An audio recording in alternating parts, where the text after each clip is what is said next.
Welcome to Brotherly Discourse. where you don't have to agree, just join the conversation with me, Oliver, and my brother, Simon? Today on the podcast, we're joined by Jeb Baugh. Thank you for coming on the show. Thank you for the opportunity. Yeah, no problem. So I saw you on Instagram, actually, and I saw your question for Glenn Beck at the Turning Point event on the campus of University of North Dakota, and we were also both there. So I saw it and I was like to Simon, we should get him on the show. So, and it worked out real nice where we could get you on pretty quick. So yeah, just before we start, like before you got into politics or anything like that, like just tell us a little bit about yourself, like what got you interested in that kind of thing. And well, since I was a young boy, me and my dad have always talked about history. I mean, I was watching documentaries since I was probably 6 or 7 years old. Then once Trump ran in 2016, I kind of became obsessed with politics ever since that. I really didn't know that much at that age, but I looked into Trump and I read about it and I understood it, and I understood that he was for the American workers at the time in 2016. He wanted to bring back manufacturing jobs to America. He wanted to put America back on center of the stage for manufacturing and not just policing the world and getting us into foreign wars and most of the neoconservative politics that have took over the Republican Party. yeah, Simon. Yeah, can you tell us a little bit about where you're from? Because you go to school in town here, Yes, but sir. so yeah, where you're from? So my mom is originally from a small town in North Dakota, and I lived there till I was about seven or eight. And then I moved down to East Texas, a town called Texarkana, Texas. Half of it's Texas, half of it's Arkansas. So kind of like Fargo-Moorhead. Yeah. So I lived in the South for most of my life. I come up to North Dakota every summer, though. My grandparents have a house in Langdon, North Dakota. Okay. So that's where I spend my summers, and I like it up here. And I see the cultural differences between the South and North Dakota 100%, and it kind of gives me a different aspect of worldview. And I think that's also shaped my political ideology and my thoughts and understanding of the world around me. Yeah. So, I mean, let's just kind of get right into it. So, at the Turning Point deal on the campus of University of North Dakota, Jeb asked this question. My name is Jeb Baugh. I'm Yes. an aviation student here at the University of North Dakota. And I really liked your point, question everything. And one question I have for you, Glenn, is a lot of young American and conservatives are starting to notice that Israel has an overwhelming lobby over the United States government, and we have unconditionally supported them. We have fought their wars in the Middle East. Bibi Netanyahu came to our Congress in the 90s, told us a list of countries that we need to take out. Some were Syria, Iraq, Iran, Libya, etc. Through those wars, we have lost trillions of dollars. We have lost American servicemen. And the worst part I think about it is the fact that millions of refugees are coming to the Western world through America and Europe, are degrading our cities, destroying our Western values. The U.S. Can I wait? If you have more, let me just, because that's a long list and I have a very short attention span. So let me just answer some of those here and then you can continue. What prompted you to ask him that question? Well, to be frankly honest with you, I wasn't actually going to go to the event in the first place. I was like, you know what, Charlie Kirk's not going, what's the point of going? But a lot of my buddies were going. They were like, Jeb, you know about politics and stuff like that. You should ask him a question. I'm like, all right, I might as well go. Because my dad always told me, he was like, it's better to, regret doing something than regret not doing something. Mm-hmm. So I went and I sat down and I was just thinking, I was like, all right, what am I going to ask this dude? And I was thinking about what is really wrong with our country? What is our government occupied by? What are the real issues that are in our country that nobody's really talking about, especially mainstream media? Because it's kind of a taboo topic. It's not really talked by many people. So I thought of I tried to word it well, and he didn't let me finish that question, but I was pretty much going to ask him, why is Israel doing all this stuff to us, but we're still their greatest ally? How can you tell me why they're greatest ally, even though all this stuff is happening to our country from Israel? So I asked him that question, and he didn't really know what to say. And at first, I knew they weren't going to let me ask that question originally. Like if I said, I want to ask him, why are we supporting Israel, even though Israel's doing all this bad stuff to me? So I told the lady, I was like, I would like Glenn Beck to reaffirm our support for Israel, because it's very concerning that America's youth is starting to read into these conspiracy theories. So, kind of lied my way to ask the question, but it worked out. So did they ask you what you were gonna ask Yeah, they asked before? me. Okay, Yeah, yeah, because I didn't know that that's how that worked. Yeah, they're like, "What are you gonna ask?" I'm like, "I like Glenn Beck's point about question everything." So a lot of America's youth, So, Yeah, that's kind of a smart way to do it. I didn't even think about that, but Yeah, and I was gonna ask if you had thought about it for a while, but apparently, if you weren't gonna go to the event, I wish it's a tragedy would happen to Charlie Kirk. I would have asked Charlie Kirk the same question, but it seemed like the path that Charlie was going on, he was starting to notice about the Israel lobby and a lot of the problems that America's youth are seeing around this country. yeah. And it's, Yeah, so you kind of walked us through that question a little bit. Can you walk us through the reaction you noticed from him, but also the crowd in the auditorium? Well, the crowd, it seems kind of how the conservative political sphere is now. If you take all the age groups, I'd say that conservative group, probably 60% still supports, Israel's our greatest ally mindset, and then 40% see the truth. Among the youth, I'd probably say it's more like 60% see the truth, 40% still kind of just support Israel, or maybe like 30%. But the crowd, it was very mixed. Some people were just shocked that I asked that question, whether they believe that I was right or wrong. They were just kind of like, wow, I can't believe he did that. But for the most part, I think people around me were very impressed. When I went to go sit down, 3 dudes shook my hand and told me how much a good job. One dude was like, "You're not a real Christian." I was like, "I'm not even arguing with you. That's like a leftist calling someone racist for just like saying a fact." Glenn Beck, frankly, he didn't know what to say. He did the usual argument that all neoconservatives do, blaming radical Islam, even though radical Islam wasn't a problem until we got involved in the Middle East whatsoever. So, I really wasn't surprised by Glenn Beck's response. That's kind of what I expected. But yeah, I don't think he really knew what to say. He was like, "Oh no, please not this question." Yeah. That's kind of the reaction he gave me. Yeah, so before I continue down that rabbit hole of the question, I want to ask how you felt the conversation that he had with the audience was, in general, like how his message was, just as a mainstream conservative, how you felt that conversation he had with the audience was. Before the question. Yeah. I thought for the most part it was pretty good. I'm not gonna lie, it was all right. I mean, it wasn't the best thing, it wasn't the worst thing I heard. It's the first actual event I've ever gone to, ever. I liked his point question, everything. Obviously, he did talk about some weird stuff that I really didn't understand. I don't know if you guys saw that, but there was some really I remember he was like, I don't know, God is Zion or something just really weird, and I was like, what the hell are you talking about? yeah, I did notice. Yeah, it kind of made sense to me at the end. I didn't know he was a Mormon up until the end. So, but yeah. So do you have any? Yeah, not about that. Okay. If we want to move on. Yeah. Yeah. So continuing back to what we were talking about before, what do you think? Like you mentioned that Israel has a strong influence on U.S. foreign policy, and I think we all see it, whether people support it or not. What do you think that means for America's interests as a whole?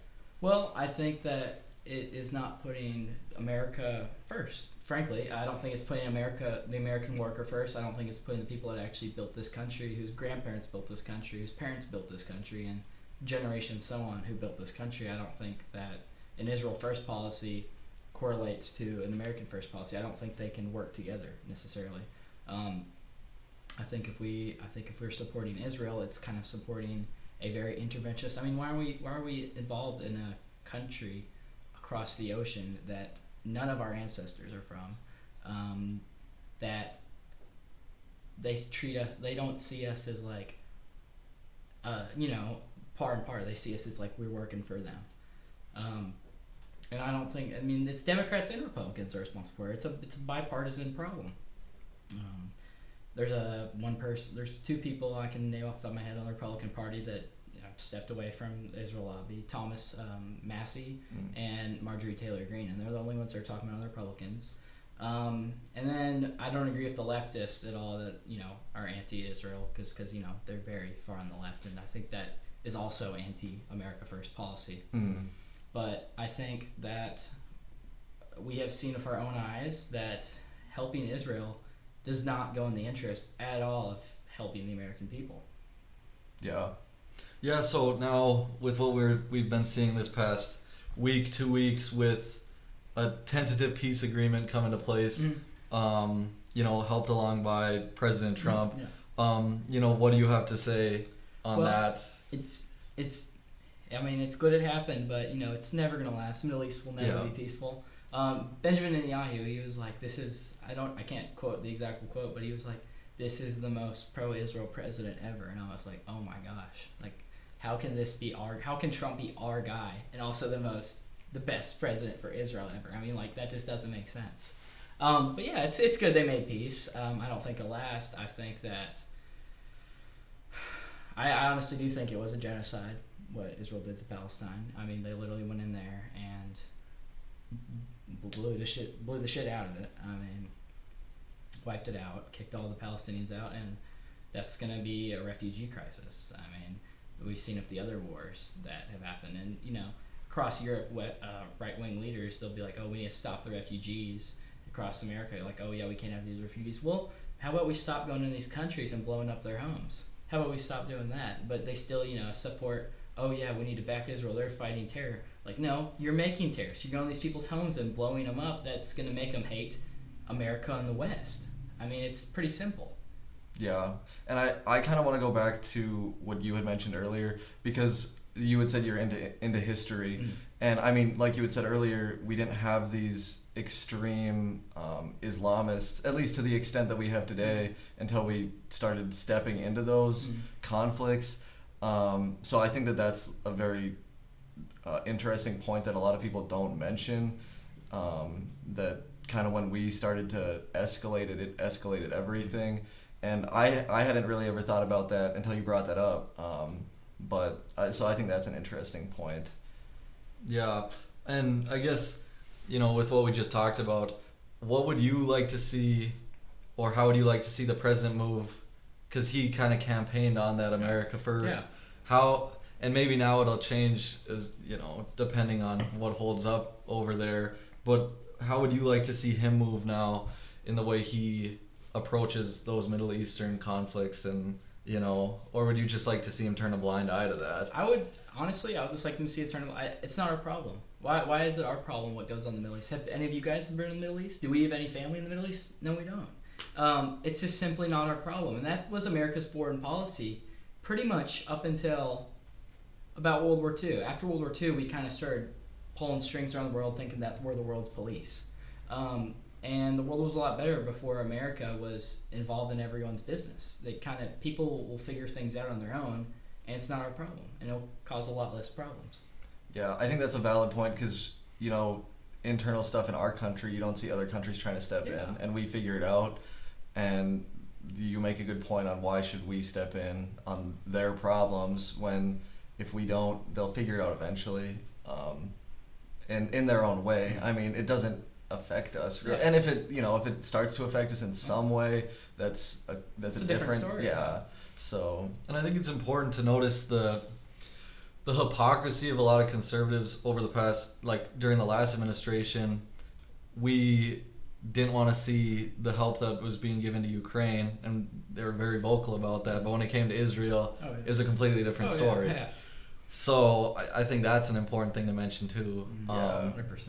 And I think it's the same. It's hypocrisy on both sides. Yeah. Yeah. But yeah, so I had here before we went to that question, so taking it back a little bit again to when you asked the question, what kind of discussion do you hope that brings to other conservatives? Well, I hope conservatives start focusing on the main issues in our country. For example, there's more 7-year-olds buying houses than there is people under the age of 35. That is not a good sign of a functioning society. The average age of marriage in this country is, I want to say, like 28 or 29. That's not a good sign of a functioning country. The fact that you have to go to college, I mean, I guess you could go to trades. You have to go to college, get in debt, and have both people working just to live a middle-class lifestyle, and maybe own a house by the age of 40. That's really wrong with society, and no one's talking about it. They focus on issues like abortion, get people to vote and stuff, but they don't focus on the real issues that are affecting this country. And that's going to be a real problem to our society. Our society's, it's going to collapse if we don't really focus on these issues that keep societies going. And I would like conservatives, and I think that's kind of a bipartisan thing. Like, people should be able to afford houses. People should be able to work a job and live a middle-class lifestyle without having to get in debt to do that. And stop going into foreign wars. And put our tax dollars to actual use. I liked how Trump was doing the DOGE for a little bit. You know, the Department of Government efficiency, I believe. Government efficiency. And he was doing that, and then they just shut it down. Also, Trump's been, I think he's been kind of infiltrated by the deep state and definitely the technocrats. And it's terrible to see, because I really thought Trump was our guy. Back in the day, I really thought Trump was our guy. Like, we need to start making stuff again. We need a Made in America label. We need to, one thing he did do good is he brought the price of H-1B1 visas up to $100,000, which I think that's good, because then it gets these companies to want to hire Americans, because, you know, why would they want to pay someone overseas? And that's what we need to see. We need to see more of American first policy for Americans, and a government that actually works for Americans, not foreign interests, not multinational corporations, and especially not like military contractors. That's also a problem. Like, for example, like, if we had a war, I think, with Russia or China, I don't think we would win, because we have all these expensive tanks and airplanes, and they're so expensive because, guess what? If they're more expensive, the military contractors get more money from the government. When you could just have some drones or something that can blow up a couple $1 million Abrams, you know. And Russia has more tanks than us. China, like, I don't know if they have more tanks than us, but they got definitely a lot more stuff. So there's a lot of issues that are not really being faced. You know, it's crazy. Yeah, do you think that politicians and people running for political office, like you kind of said, they don't focus on the big things? Do you think that they focus on these like clickbaity issues specifically just to get people riled up and go out and vote? Oh yeah, I think 100% they just get people riled up to go out and vote. They do not focus on the real issues whatsoever. I mean, AIPAC controls both parties, so they basically get these people to get both sides riled up against each other, and there's basically a third person that's just watching, laughing at them, because they're going to win either way. That's how I see it. That's how I see it. Yeah. Yeah, no, I agree with all that you said there, and I mean, you really hit it there with military contractors, and my opinions are not, they do not reflect the the perspectives of the Department of War. I'm in the National Guard myself, but my opinions do not reflect on them, and I'd like to make that clear. But I have seen it, I've seen it said, I do transport, so I drive. But the maintenance people, they're not necessarily on what we drive, but on things like tanks or artillery or aircraft in the military. There's some things that they can't work on. It's solely the contractors that can work on those pieces of equipment. And now, the contractors have really weaved themselves in there. And I've seen it talked about maybe once by an elected official on how that's not how it should be. And maybe it was even Pete Hegseth who had talked about it a little bit.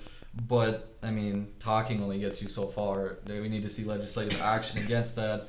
And yeah, because, when it comes to an actual global conflict, which I'm not saying it's imminent or it's near, but eventually there will be something, and we have to be reliant enough to control that, like we were able to do in the 40s and before. So yeah, to add on to that anecdote, personally, I'm also in the military. I serve in the Army Reserve.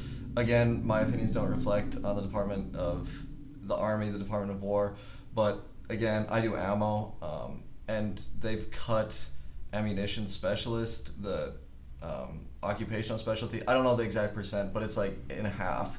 Now they just have contractors do it, which for a job like that, why are we paying people that much money to do something like that? It's just wasting tax dollars. It's not in our interest. And like I'm saying, to add on to that anecdote that you said, and kind of like what you said as well, we're wasting money and nobody's really talking about it in that sense. I think everybody just kind of accepts the amount of money that we spend on the military, And I think that's what Doge was also, doing well, but there's so much money involved in lobbyists and everything that can change ever really happen, and how do we do it? I don't know. I really don't know. So yeah, I mean, that's a tough one. And keeping it on the same topic, I'll hit you with another question here. How do you feel conservative voters should think about military support and foreign aid for these other nations, outside of that collective group that were actually, their interests kind of align with ours? So, I think it's simply just not our problem. I think we could put our money to a lot better uses than sending it to a war in Ukraine that, honestly, I could care less if, Russia had the parts of Ukraine, because honestly, the areas that they wanted in the first place, they speak Russian, they think they're Russian, not really our problem, and I don't see how we benefit at all from two sides kill each other. Russia isn't even communist anymore. Like, I don't know why we couldn't be allies with Russia. That was a problem that Bill Clinton had a very good economy for the U.S., but he had terrible foreign policy. He let all these countries into NATO, and he kind of pissed off Putin and kind of made Russia like, hey, we need to show the U.S. something. We need to be big, strong, tough guy, because they just took all of our old land, all of our old territory that has always been Russian.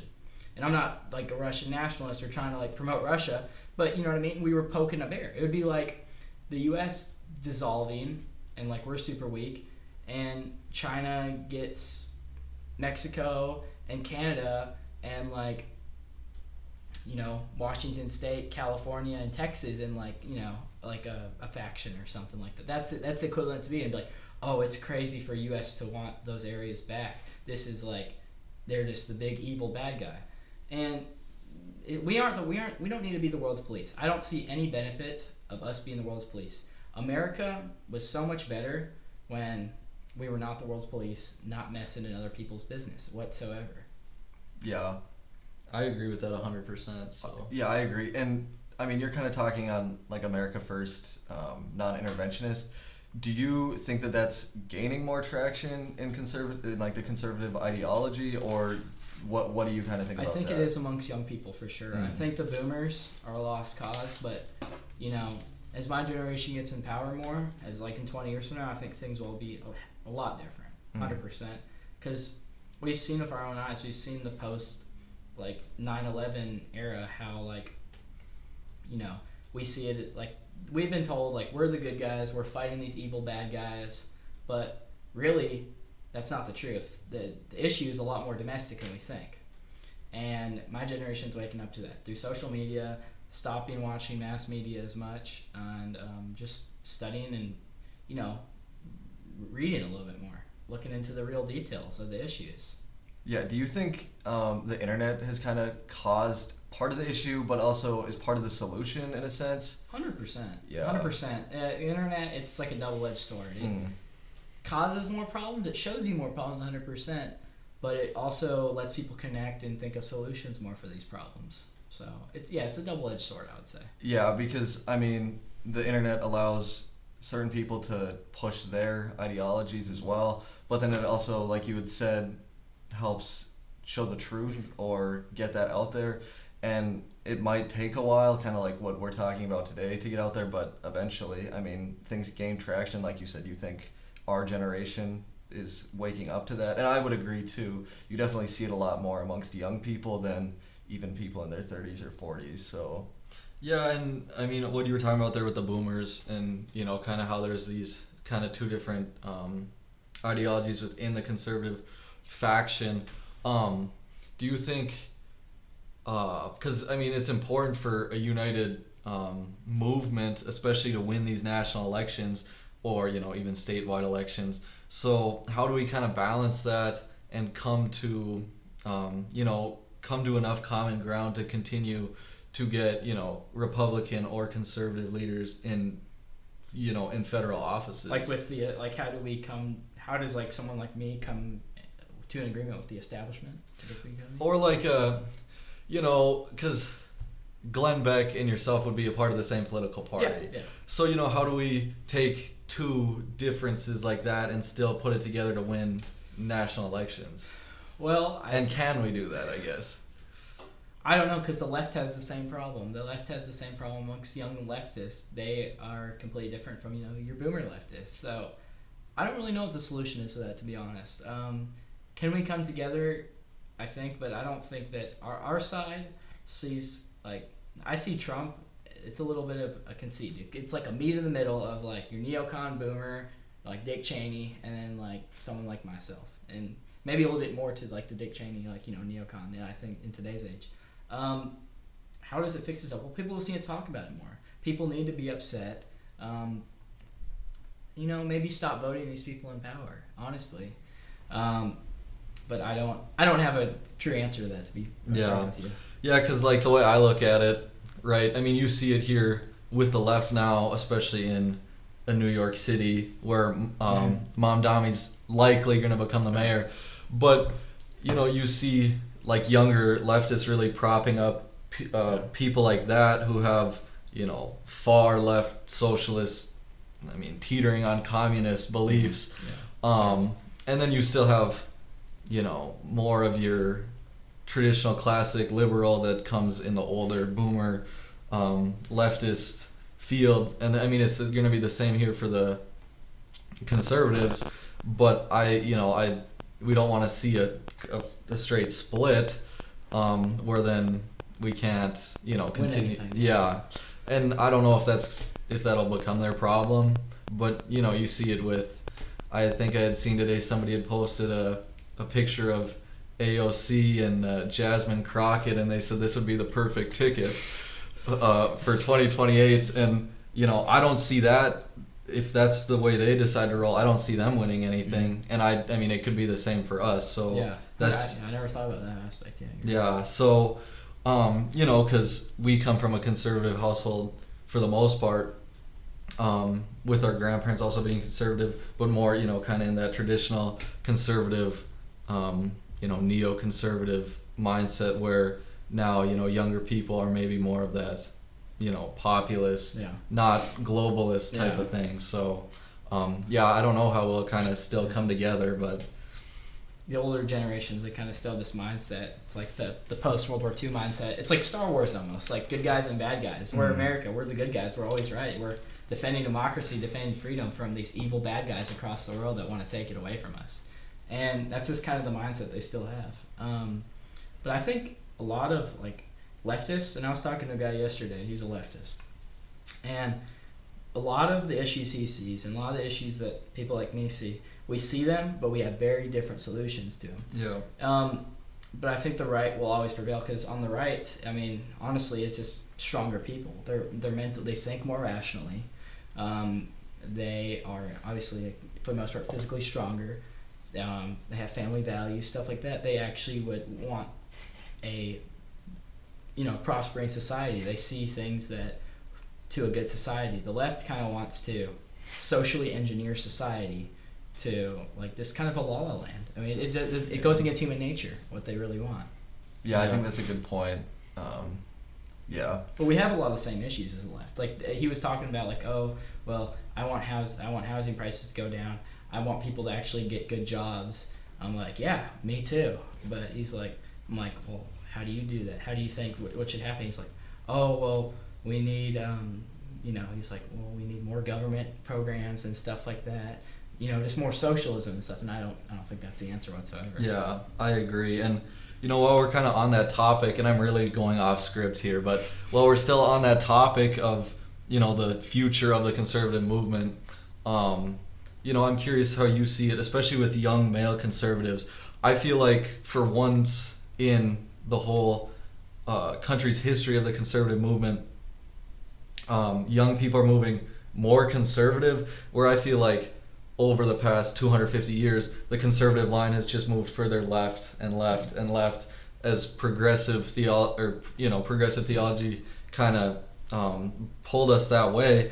But now, especially with young men, and I had another topic for recording before we were able to get you, and it was kind of talking about masculinity and figures like, I hate to bring it up, but like an Andrew Tate, but also like a Jordan Peterson, and kind of bringing young men, conservative men, kind of back even maybe more conservative than ever before. And I'm just kind of curious how you see the future of the conservative movement, especially with young people, young men. Well, the reason that young men are coming to the right is because they see the country for what it is. They've seen these policies not work whatsoever. They have seen the left and the establishment lie to them, and they hate them. They hate everything about them. They hate what their ancestors done, what their grandparents did, the society that their grandparents had. And the establishment basically destroyed that. So they want to reclaim that, and they want to come back to tradition. They read a lot. They study a lot. They've seen with their own eyes, the lies the society has pushed. And they're kind of getting tired of it. And they know that something needs to happen, or Western civilization and the things that our ancestors have fought for generations are just going to be wiped away by globalism and Marxism and just degeneracy, to be quite frank with you.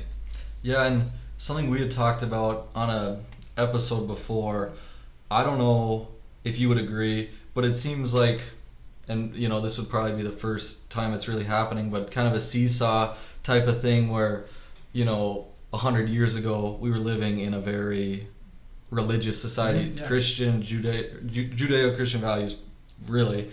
But then as things like and not that it was all bad, but things like feminism, but also cultural revolution really kind of pulled it into that secular ness. And we're kind of seeing now, especially young men, living in a secular society really leaves a lot of people just empty without any purpose. It leads to a nihilistic society. And I talked to this on a video I made yesterday. I don't know if you guys saw it, but if you have a nihilistic society, if nothing matters, why would you create anything worth fighting for? Yeah. Why would you create a good society? Why would you create a good family? Why would you create a good country? Why would you work on yourself? Why would you do good, do what's right? And I think a lot of that has to do with modernity. There's so much consumerism. That's what people care about. Social media is pretty rough. Social media, I think, like me and my buddy were talking about the other day. I'm like, I wish we could. We all use our phone way too much.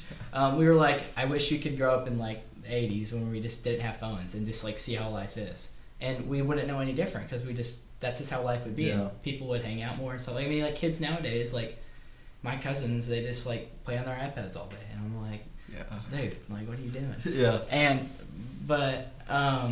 I think definitely we have lost. Christianity is such a big moral factor in society. It is like a moral law code that has pushed forth civilizations. Before Christianity, it was in Europe. They were literally just tribes and always fighting and killing each other. But the lack of Christianity has definitely destroyed a lot of the Western world. Because if there's no God and there's no like right and wrong, then it's like, why does anything matter? So. Yeah, I think that's a really good point. Yeah, no, and I agree with all that 100%.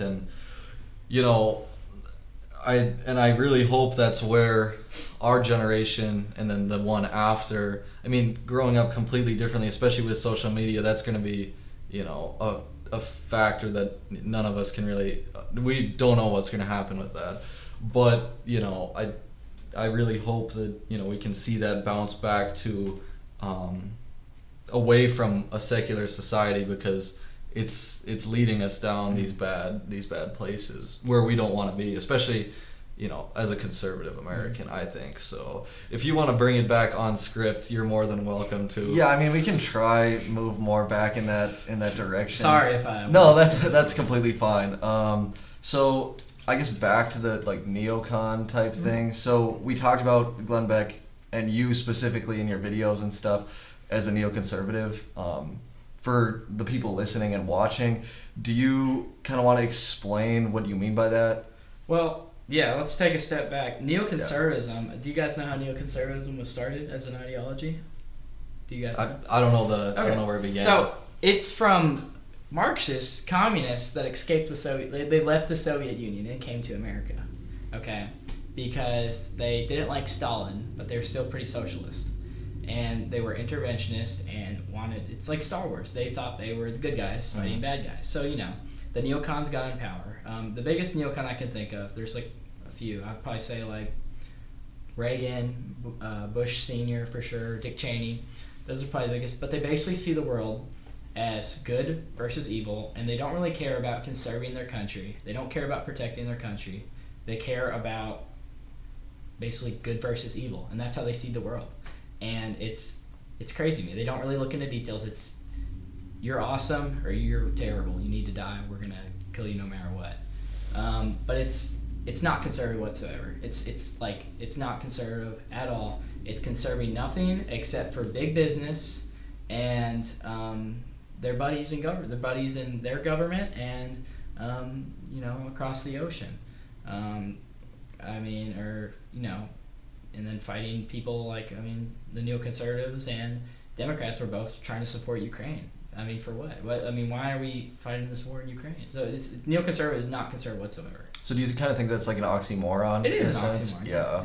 So do you think, you saw that too, a lot of that. I think that's why, before Trump at least, I think the Obama Democrats would have been unbeatable, I think, because that was still kind of how the Republican Party was going up till Trump. And he kind of just, you saw it there in the debates in 2016. Oh, yeah. He really just kind of flipped the party on its head. Populist, yeah. And so, he's probably really switched that for the party. And do you think he's kind of kept up with, what he promised to be? Well, no. I voted for Trump because I want to no more wars. I wanted mass deportations, and I want to bring back America. Bring back America on the stage and the American working class. And I have really not seen all of that. Biden let in, I want to say around 8 million. I don't know the exact number. I want to say about 8 million illegal immigrants. At best, Trump will probably get 2 to 4 million. And that's just not going to work out for a country. That's so much jobs that Americans could work. We're still sending money. Like for example, Kamala couldn't bomb Iran. Trump can bomb Iran because then Fox News can be like, oh, this is awesome. He bombed Iran. But if Kamala did it, it'd be like, oh my gosh, he's going to drag us into World War III. But no, I don't think he's not doing what he's promised. He's not doing what a lot of Americans wanted to do. And if you speak to a lot of people, unless they're like an old head, they're going to be like, Trump isn't doing America first. Should we be worried that the lack of that, or the perceived lack of him fulfilling his promises, is going to lead to maybe not seeing a Republican president in 2028? And what are the dangers of that? Well, I really don't know. I think Republicans would probably still win in 2028 just because the Democrats really just can't get a hold of themselves. They're just can't really agree on anything. They're too loony. But the Republicans, it's kind of like it's right now. I see the Republican Party as like a sad, very sad Band-Aid on a 4-inch wound. It's a very sad Band-Aid, and it's still bleeding. But that's how I see Trump getting into office. Our country's bleeding, and Trump's just a sad little Band-Aid on it. And if the Republicans didn't win, I don't know, because maybe then more people would even wake up to conservatism in the right way. Yeah, and I'm curious who you what if there's anybody in office now you would like to see kind of take that spot in 2028. If there's anyone in office right now, or any commentator, or a big name in the conservative movement. Commentator. Well, I really don't know that much about. I like Thomas Massey. I think he's very kind of non-interventionist, kind of just kind of old-fashioned, not involved in the world. Obviously, anti-taking money from AIPAC. Commentators, I like Tucker Carlson. I think he's pretty good. He got a lot of good ideas. His dad might have been in the CIA, but I don't really know that for sure. I haven't really known that much. It's probably about it, though. I really don't know the answer. Yeah. I actually had the idea and the impression that I thought if Trump got shot and killed that day in July, I thought our country was going to go into civil war, 100%. If Kamala Harris would have won, I thought our country was going to go into civil war a few months later. But yeah, Trump just put the Band-Aid on the wound. That's just how I see it right now. I don't know what's going to happen every day. live by the day, and I can't really predict anything. I mean, me trying to predict something is like going against God. I mean, I really don't know. Yeah. Can't speak on that. I mean, again, like none of us know the answer, but how can we start to stitch that wound? And maybe you have an opinion too. I don't know. And you guys?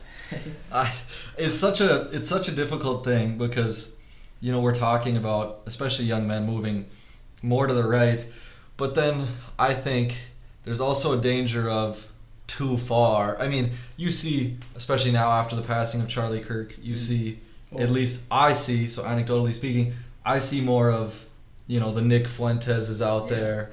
And, as their audiences grow and grow, it's one of those things like how far is too far, and then, Well, I mean, we can start there. Let's take the left, for example. The left has been kind of the status quo. They pretty much control all of the establishments. They control the media. They control the academia. And they pretty much control, every federal government agency kind of still. And they always think that they're the resistance. Every leftist you think to, they're like, oh, those evil conservatives control the government. They control every institution. They think they're fighting against something, but they're not. And they keep moving further and further to the left, and no one's stopping them. I think people moving to the right is a good thing, and I think that obviously it gets to a point where it needs to stop, but where it needs to stop is, I don't know exactly, but it will kind of just stop on its own. It will stop when people are like, all right, this is the right thing to do. But on the left, it just always keeps moving to the left. I don't know if you guys notice that, but it's like one kid will be like, well, yeah, people can be transgender, people can get an abortion whenever they want, and then next thing you know, they're like at Antifa rallies like a year later. Kind of like the slippery slope. Yeah, it's a slippery slope. On the right, I think people on the right, generally, right-wing ideology and conservatism is a more rational way of thinking. If you look at the world and you see how people have lived through thousands of years, it's a very rational way of thinking. Marxism isn't just a economic way of thinking. If you read Karl Marx's book, it's a book on human philosophy and how humans should act, socially, and it's like against human nature. It's literally trying to socially engineer society. So I think conservatism and right-wing ideology is going with human nature, and humans would like to live. Like I don't know if you guys know who Nietzsche is, the philosopher. He was like a more right-wing guy, and I think it simply just goes to human nature. I think people will kind of know when it needs to stop and when it doesn't stop. And I think people are like, oh well, it can get too far, and that's pretty much, well, when you say, well, it gets too far, that's pretty much like, well, it's too far for the establishment. It's too far for the managerial class, and they don't want you to get that far because that's when you really break through and they aren't in control anymore. Yeah, and you talked about how I think how it would come to a natural, we'd move there and that would naturally happen, and I tend to agree because, I think with the left, morality to them is a subjective thing. Oh, yeah, 100%. It is whatever you want it to be. I was talking to somebody at school about theology. Actually, we were talking about religion, and she said, I believe you can go to heaven or hell, but that's not possible for me because I don't even believe that exists. So, and that's like her whole worldview is if you believe something, that's just your truth. Oh, yeah. And I think as conservatives, we believe in that objective morality. It comes back to the Christian values. Yeah. And, I think we'll always, once it gets past that, I think it's just straight heresy. But with, and of course there's progressive branches of Christianity, which hopefully we get to talk about in our next episode, which I'd love to. I think with conservatism, it's always going to, kind of reach that natural point. Yeah, so. I mean, do you kind of think it's like, so say we have like a seesaw. Okay. Well, not a seesaw, but like a balance. Okay. Yeah. So as they keep going to the left and it moves, do you think the right needs to keep moving to balance it out? Or like, what would you say to that? I think naturally people are reactionary. So if they see more Yeah. people on the left, and the left gets more radical, people on the right will definitely get more radical. And I think we see that the people on the right, though, people on the right, I typically don't think they resolve to violence because they know that they would, if there was a civil war tomorrow, the left would not win at all. They're not the ones who own the guns. They're not physically strong, and they really aren't as intelligent either. But I do think that the more people go to the left, it's very reactionary, and people tend to go more to the right. We've seen that throughout history. In Germany, in Weimar Republic, there was a lot of people. There's a lot of socialists in Germany. I don't know if you guys know this, but Germany almost became like a socialist, like communist country. There was the first transgenders were made in Germany. I don't know if you guys knew that. Forgot his name, the doctor, but people moved more to the right from that. So I think that's happening across the Western world. We see it in Europe. We see it in America, and I don't think that it will ever get. I don't think it'll ever get out of hand, because I think people kind of just go back to tradition, how things used to be. I tend to say, as conservatives, the way I feel like as if I think how people did for 99% of human history.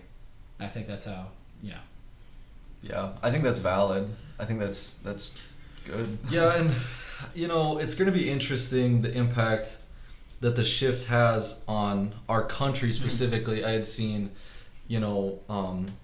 the percentage of young men in our generation that are conservative compared to women our age that are liberal, and kind of just how it's it's the biggest divide there ever has been in the United States history. It's gonna be interesting to see how that is societally, especially when it comes to dating, marrying, having families, and how that's gonna work. I really don't know, and it's something I struggle with, being a single conservative Christian first conservative man, looking for something like that and something that matches that worldview, because they'll, he was talking about it before when he used to speak on certain things. There was a liberal back home who, what did he say? I'd hate to be any woman in your life. Yeah, because I just treat them or he accused me of treating them as slaves just because I was a Christian conservative. And, it's going to be, hard for young men, I think, to kind of find those relationships that really glorify God and, match your worldview. So it's going to be interesting to see how that goes. But it's something I've thought a lot about since, I'm kind of in that boat. So, and if you have any takes on that, I'd love to hear it. Feminism is a very funny thing to me, because it's like another one of the left's ideologies where they think that they're fighting someone, but it's not benefiting them whatsoever. Like, take feminism, for example. Like, they think they're liberating themselves, but they're really not.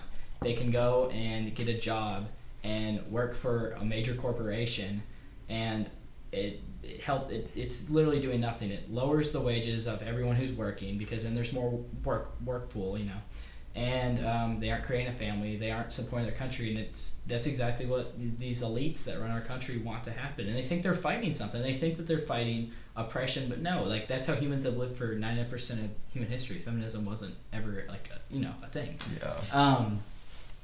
But I don't know. I think I have hope for women. I think a lot of women are conservative. I really do. I think it kind of just depends on how they grew up and what they've seen from the world around them. 100%, and we talked about it too. In the way that society's been going, I feel like a lot of young women, feel that emptiness, or they chase this, career path and all this, and a lot, you see a lot of middle-aged women that did that. Yeah. And they're left, they're no family, or family very late in life, and then there's that emptiness, or like you said, not being fulfilled, and I think it's a possibility that young women in our generation specifically will see that, and maybe the generation after more so, but and I hope that's the case. I do. So yeah. If you want to ground us again more back to... Yeah, I can, again, get back. I do enjoy this. Me too. Yeah, so maybe we've kind of covered this a little bit, and right now, but maybe more in depth. Why do you think some conservatives, especially younger ones like us here today, push back against the neocon ideology? Well, I've said it before. I think they just kind of see the lies around them, and it's not working. These neoconservative politics are not working. They're not working for the American worker. They're not working for the American working class. They're not working at all. It's filling their pockets, their buddies' pockets, corporations' pockets, countries overseas' pockets. but never their own. It's purely draining. I mean, that prices of houses have steadily gone up. Wages, adjusted for inflation, really haven't done anything. And I think a lot of this ties to is when we got off the gold standard.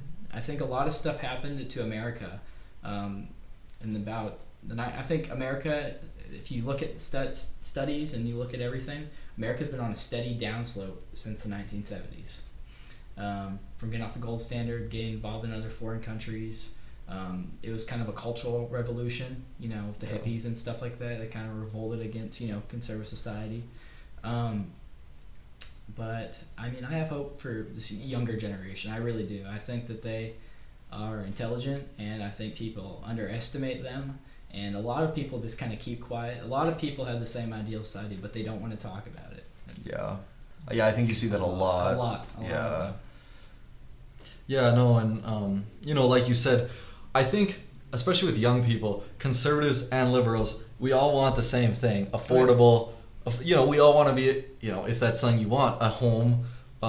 Just to be able to live comfortably and work the career you want to work. Where I see the difference, especially amongst young liberals and conservatives, especially the career field I'm in the trades, I think young conservatives are willing to go out there and work and do what they need to do to reach those goals, where you see a lot of young liberals, they want to play that victim mentality, and then instead of wanting to bring to society, they want to take. Yeah, and they want to take from those social pools that would be run by a larger government, which just makes zero sense to me. But I mean, if I were one of them and I wanted stuff like that too, I would vote Democrat too. If I would vote for that Mom Dami guy if I just want to get stuff. But I think that's where the big difference is between young conservatives and liberals. And maybe, I mean, for me, I find fulfillment in working and in my career, and having those long-term goals gives you a sense of purpose. Yeah, and maybe one day some of those people come to find that, but for a lot of people, I don't think so. I think a lot of people like to play that victim card. So. I mean, it's easy. Yeah, it's very easy. Anybody can find a way to be a victim. Yeah, it's easier to find be a victim than it is to actually work and go get that thing that you want. Yeah, no, I agree with that 100%. Let's see how we can try to keep this moving. So we've talked about that. Do you think that, and Simon had kind of asked this before with how we come together, do you think there is room for disagreement on foreign policy specifically, and we can talk specifically about Israel? I mean, Israel can, be Israel, but don't touch American politics. Don't touch British politics. Don't touch, anyway in the Western world. Don't try to meddle in our governments to mess with our politics. No one else does that. I mean, we've all seen the pictures of the presidents, go touching the wall and kissing. Yeah. Well, I mean, what if American presidents were going to touch the Great Wall of China and there was a Chinese lobby? I mean, imagine how much Republicans and Democrats would be like, oh my gosh, this guy's a foreign agent. He's a double agent. Let's charge him for treason. If China or Russia or Brazil or any other country did that, it would be absurd. But if Israel does it, it's okay because they're supposedly our greatest ally. I really do think a lot of these politicians are blackmailed, 100%. I mean, even Trump, he was supposed to release the Epstein list. One of the reasons I voted for him, he didn't. And a lot of conservatives are just like, oh, well, why are we worried about the list? I'm like, you're too far gone.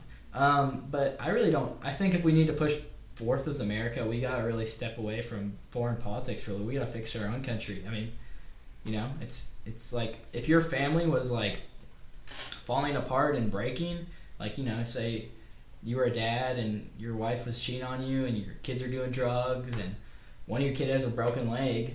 Why would you be trying to give money to another family and cooking for another family and cleaning another family's house when your family's it's going wrong? That's how I see it. Yeah, and I think this last election cycle, Trump really did paint a good picture of especially with the tariffs and all that, pre Woodrow Wilson, really pre World War I, not necessarily isolationism, but not so much intervention. Not being such an interventionist, and I think he really did paint a good picture, and he really and I mean, I really do hope, especially with this Israel-Hamas conflict coming to an end, there's still the one in Russia. But, I mean, if we can see those come to an end, I really do hope he moves back to, what he said he would do. And, because I voted for him. And if it came down to the same thing again, I would again. And I do, I support whoever. I guess support is a loose term but I do want whoever's the president to be doing the best thing for the country. And I do support the president. But I would like to see him come back to more what he preached on this last election cycle, especially for us as a country. So, yeah, kind of like the final question that I have before we kind of move towards concluding. If you could speak to Glenn Beck again today, what would you ask the same question? Would you what would you challenge him on? Would it be? I already asked the question. It'd be we can go with that right now. If you were to see this clip right now, what do you want to say to him? What would you say to him? If I saw Glenn Beck right now, I would probably just have a sit-down conversation with him. Just ask him, be like, man, why are you dying on this hill about Israel? I'd be like, I saw that clip of you, because I saw this after it happened. I don't know if you guys saw the clip, but Glenn Beck was pledging he was like, I would love to stand next to the Jew. It would be such an honor. Talking about how he wants to become an Israeli citizen. And I was like, how could you be pro-American and say you want to be an Israeli citizen? Imagine if a president was like, I would love to have the honor of standing next to a Chinese person, and he wrote a letter to Netanyahu, and what if you wrote a letter to Xi Jinping, I'd love to be a Chinese citizen. How could you be I'm American first? That's probably what I ask him. How do you consider yourself American first when you've done all this? And please explain to me why Israel's our greatest friend. And do not include the word radical Islam, because radical Islam was not a problem before America started meddling in the Middle East. That's what I'd say though. Yeah, I think that's a good point. Do you have anything to add kind of before we? No, I think that's a good thing. And I'm not gonna sit here and say I think Glenn Beck is a bad person. Oh yeah, no. And I really do appreciate that he came up here and had that conversation. And I thought it was a good thing. And so we were sitting up there in the front, and I don't remember what the first person to ask. I think he asked about Mormonism. Or something. And then, right away, and I do kind of feel I wish that person wouldn't have been yelling in the back, because I think it took away from what you were saying. And I'd seen the clip on your Instagram, I think today. He said he is an American first. And he said I am an American first. He didn't say I'm American first. He said I am an American first. Yeah, and I don't know if that was just because I don't want to mischaracterize what he meant. Yeah. But I in the moment, it kind of made me think, because I'm not anti-Israel or anything like that, and I do think certain commentators like the Nick Fuentes take it too far. Yeah, and I think they kind of give someone like me a kind of almost a bad look, to make someone like myself look kind of illegitimate. I had people online calling me a groyper. Yeah, I've seen that. I don't really consider myself a groyper. Yeah, no, and because that's automatically what clicked in my head, because that's just what I've seen online. But then it got me thinking, and he had messaged me a couple nights ago, whatever. He sent it to me on Instagram. It was the real, and he said, "What if we got him on?" And I was sleeping, but I woke up in the middle of the night at 3. I think he probably saw the message came through at 3, and I was like, "If you can do it, yes." And so it's really awesome, and it's opened my mind to a lot of things. So I do appreciate that. So I'm glad to come on. Yeah.